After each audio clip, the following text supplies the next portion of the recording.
Ni siku ambayo tunasherehekea siku ya wafanyikazi, sio tu hapa Kenya, lakini dunia mzima. Lakini kwa sababu ya yale ambaye yametukumba sisi wote, nchi zote za dunia, leo tuwasherehekea kwa kitofauti. Lakini tunaamini Mwenyezi Mungu ya kwamba hii janga tutaishinda na tutaweza kurudi na tuweze kusherehekea pamoja kama Wakenya, tukiwa pamoja. Lakini kwa leo nichukue nafasi hii kuambia Wakenya wote pahali popote walipo, Happy Labor Day. Kwa hayo machache, ningependa sasa kusoma yale ambayo niko naye. Today I am pleased to address you as we all come together, albeit in our respective homes, to mark Labor Day 2020. On this day, we honor and celebrate our hard-working and industrious people. The labor of your hands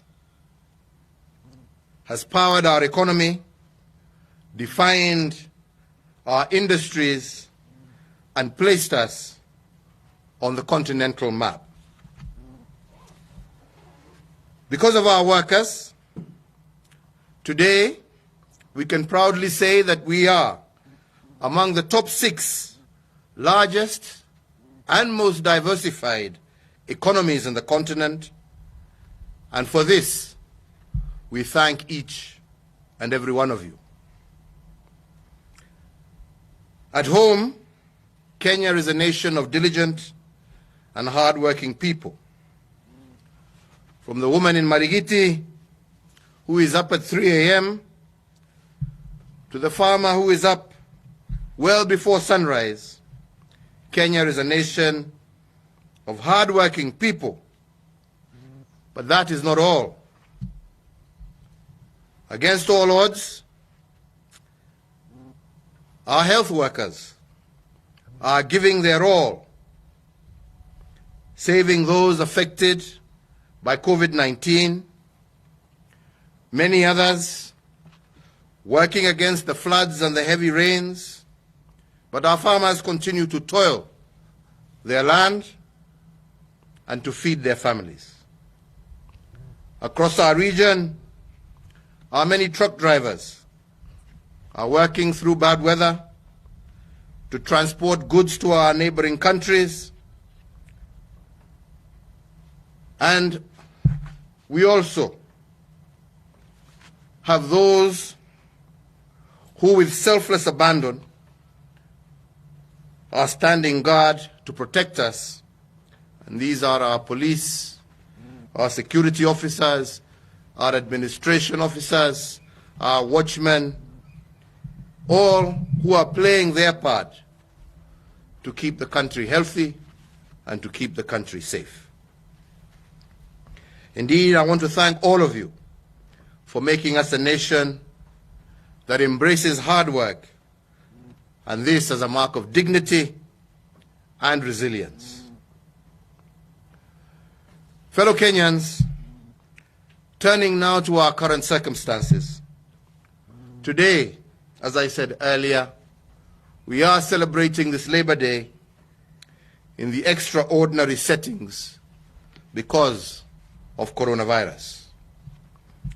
Businesses have closed down abruptly across the world. Working hours have reduced and opportunities have been lost. Sadly, this has also resulted in the loss of jobs for our people, and I feel the loss that many in our country are going through today.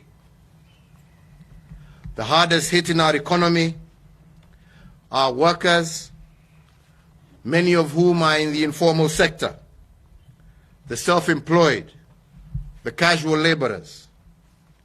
Majority of these are young people who may not have savings to cushion them from this pandemic. So in sum, ladies and gentlemen, we cannot relax in our efforts to conquer this invisible enemy. And we need, as we go forward, to put our economy on a strong growth path. Because if we don't, we could lose upwards of 500,000 jobs over the next 6 months. We must do whatever it takes to minimize, if not fully contain, such loss in jobs.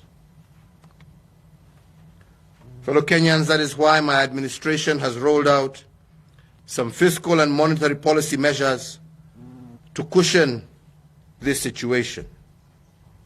I have already announced the accelerated disbursement to the elderly and vulnerable coming from the Social Safety Net Fund.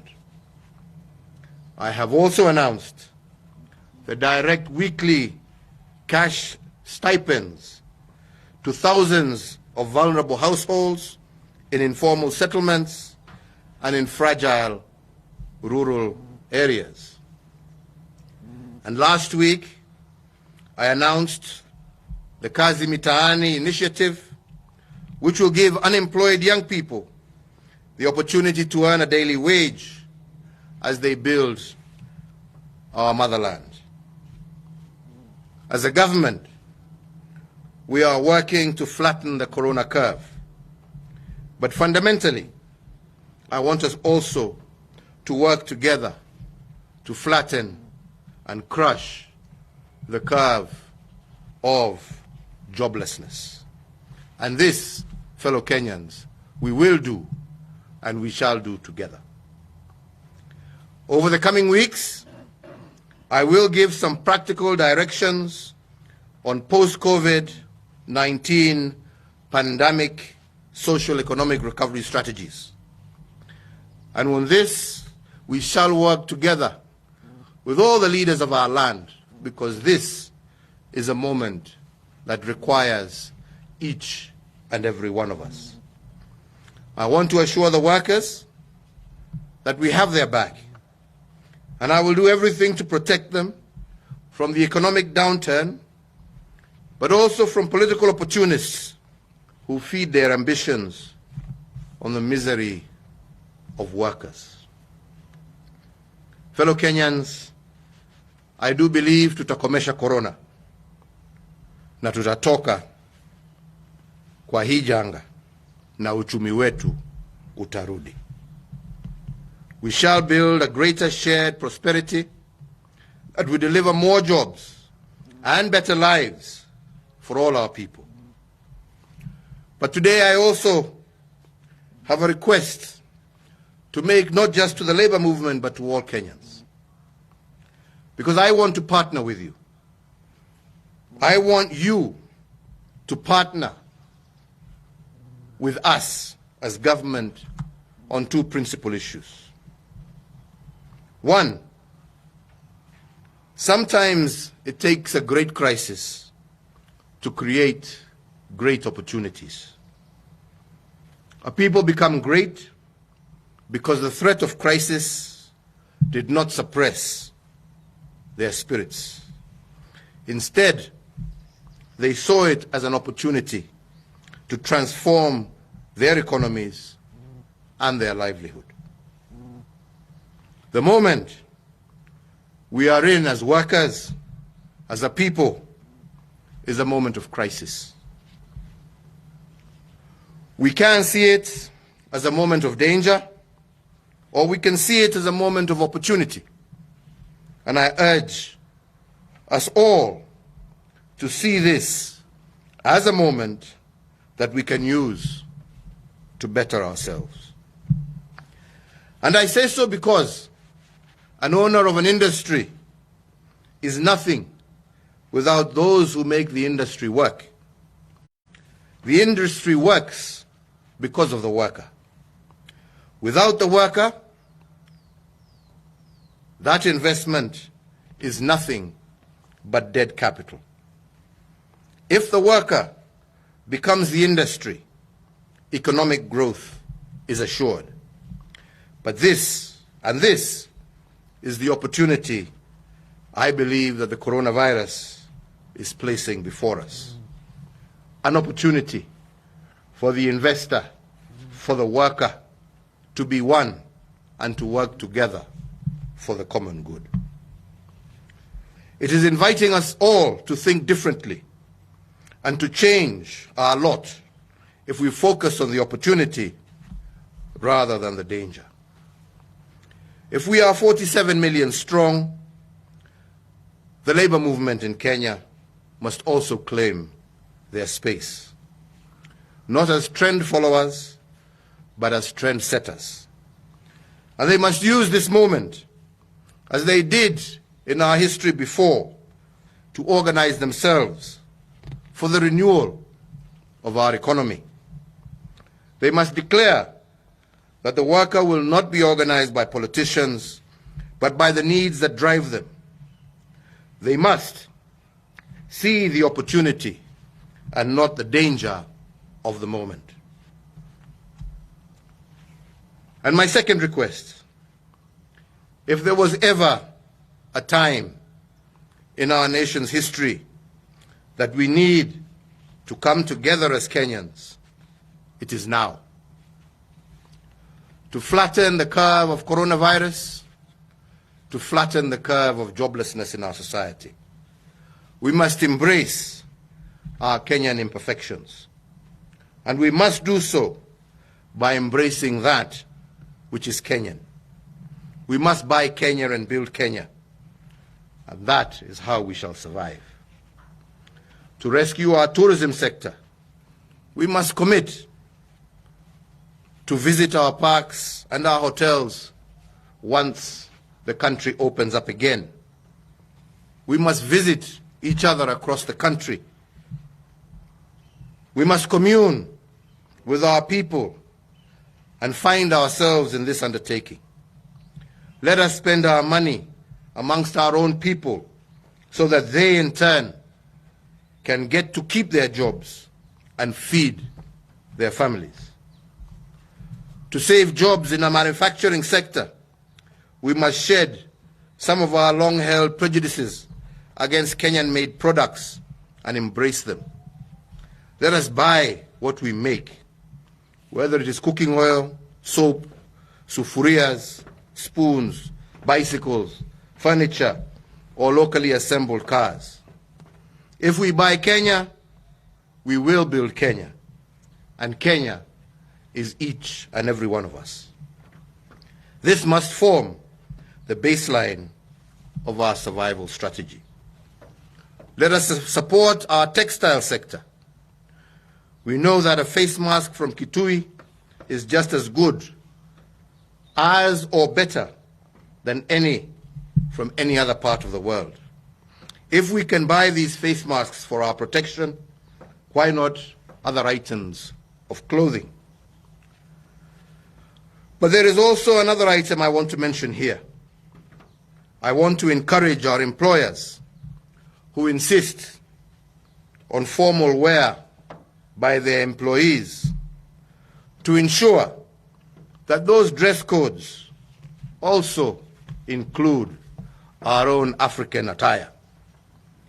Let us be proud to wear our Made in Kenya shirts and dresses. This will extend employment opportunities for thousands and encourage more of our farmers to plant cotton and to invest in inputs from other fabrics like wool, which can easily be produced locally. To those in our transport sector, the measures you have taken so far on hygiene and discipline should not be forgotten when Corona is behind us. Let your buses and matatus be clean. Treat your passengers with the respect that they deserve, charge them fairly, and above all, keep them safe. To our media houses and to various entertainment spots, I also believe it is time for us to become Kenyan. To survive this pandemic, we must look inwards. We must protect what makes Kenya Kenyan. As our media dominates our living rooms and our mobile phones, I want to appeal to all of you to think only of our country. Play our Kenyan history, Kenyan music, Kenyan soap operas, Kenyan everything. If media plays Kenyan content, Kenyan content will build media after Corona. We have a particular and a peculiar opportunity to promote our filmmakers and artists during this time of confinement. Let us use it to create a Kenyan culture of nationalism. Lastly, let me recognize the steady leadership of the labor movement under our friend Comrade Francis Atwoli. You have done well in steering the relationship of workers, unions, and government. And you have been instrumental in defining who is the true friend of the worker. Mine is to assure you and your colleagues across the country that this government is owned by workers. Without the workers, government has no shareholders. And that is why today I am happy to be a worker amongst you. I want to wish you all a happy Labor Day. May God continue to bless all of you abundantly and provide you and our family with protection. Happy Labor Day. Stay safe. Stay home. God bless you all, and God bless Kenya. Ningependa tu kuongezea machache. Na hayo machache ni kuendelea kuuliza Wakenya tujichunge. Tujichunge wakati huu mgumu. Na najua mimi ya kwamba kuna wengi ambao wanapitia mashida kwa sababu ya huu ugonjwa. Ugonjwa ambaye hatukujiletea, umetoka nje, lakini uko nasi. Na lazima kama Wakenya tushirikiane, tuungane pamoja, ndio tuhakikishe ya kwamba tumepambana na tumeshinda vita kati ya huu ugonjwa. Huu ugonjwa hautashindwa na serikali peke yake. Na sita kurudia. Huu ugonjwa utashindwa tukishirikiana na tukiungana pamoja kama Wakenya. Hiyo ndio njia pekee. Ndio tuweze kurudisha uchumi wetu. Na kwa huu muda ambao tuko na huu ugonjwa, kama serikali tutaendelea kuona ni kwa njia gani tutasaidiana na Wakenya wenzetu, haswa wale ambao wamelemewa kabisa, na tuone ni kwa njia gani tutaweza kuwasaidia katika wakati huu mgumu ambao tuko nao. Na ndipo juzi, kati ya mikakati ambayo nilitangaza, nilikisema ya kwamba ndio tuweze kusaidia haswa wafanyikazi wale wa chini kabisa. Tukaongeza idadi ya watu ambao hawatakuwa wakilipa kodi. Nimesikia ndugu Atwoli akisema tuongeze hata zaidi. Tutajaribu kulingana na uwezo, lakini pia taifa haiwezi kujengwa bila kodi. Lakini tutaendelea kuona ni kwa njia gani tutaweza kusaidia. Tumejaribu sana ndio tuweze kupunguza bei ya chakula na mengine. Tukatangaza ya kwamba tumeshukisha VAT kutoka 16% mpaka 14%. Hiyo yote tumefanya ndio tuweze kuona ni kwa njia gani tutaweza kusaidia wananchi, haswa wale wadogo wa chini. Na tutaendelea hii program ambayo tumeanza ya kazi mitaani. Tunataka vijana wetu waweze kuwa wanapata riziki yao wakitusaidia kusafisha mitaa yetu, kutengeneza barabara zetu na mambo mengine kama haya. Na mimi ningependa sana sana kwanza kushukuru bunge letu la Kenya kwa vile tumesaidiana pamoja na kupitisha sheria mbalimbali ambazo zimetuwezesha kufanya yale ambaye tayari tumefanya, na tutaendelea kufanya na tutaendelea kushirikiana, kwa sababu vile nilisema hapo awali, kushinda huu ugonjwa, kurudisha uchumi wetu, hautachukua Uhuru peke yake ama serikali peke yake, itachukua sisi wote.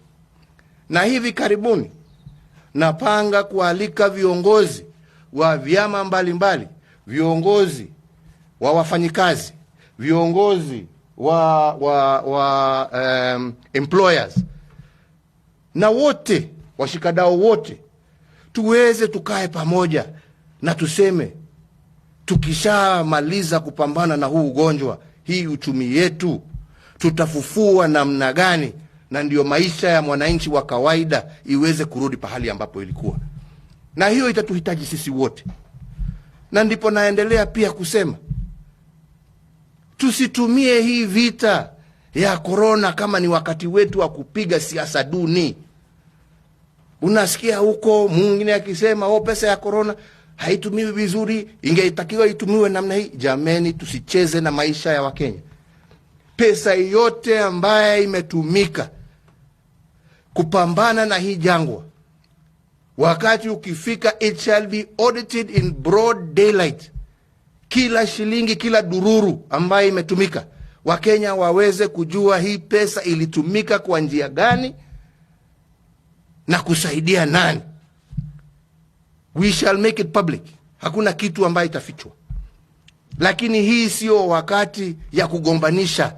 Hii ni wakati ya kuokoa maisha. Jameni, tafadhali viongozi, if you have mercy on your people, this is the time for you to be supportive of the efforts that we are all undertaking to ensure that we defeat this virus. Niseme pia ya kwamba lazima tuangalie mbele. Tujue ya kwamba corona haitakuwa na sisi maisha. Bado tunataka soko zetu zirudi. Jameni, nilicheka juzi nikaona wengine wako hapo akisema Uhuru afanya makosa, atuma maua kwa wazungu. Jameni, unajua hayo maua ambaye tumetuma, corona itaisha. Hayo maua yaandika wafanyikazi, maelfu na maelfu na maelfu ya Wakenya. And they say watu wanakumbukwa wakati wa shida. Tukiwa tumewatuma huko na wanaona hii imetoka Kenya, wakati soko itafunguliwa, mtu akienda kununua maua, kitu cha kwanza atafikiria ule alinikumbuka wakati ya shida, huko ndio mimi naenda kununua maua yangu. Think before you start talking nonsense on this social media of yours. We must protect our economy. We must look into the future. We must look at what we are going to do when we survive. This is not the time for us to be petty. This is not the time for us as Kenyans to be cheap. This is the time for us to come together. This is the time for us to work together. This is the time to plan the future of this great land.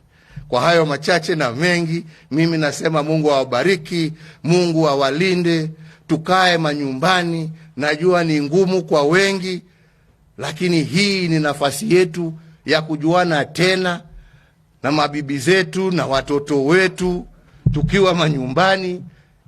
Tusione, let us always not look at the negative. Kuna opportunity ya kujuana sasa tena, na ni mema mengi inaweza kutokana kutoka kujuana zaidi. Kwa hivyo mimi nasema Mungu abariki wa Kenya, abariki nchi yetu na aendelee kutulinda wakati huu mgumu. Asanteni sana. Asante sana Mheshimiwa Rais. Nitaomba sote sasa tusimame kwa heshima ili tuweze kumaliza sherehe yetu kwa wimbo wa taifa.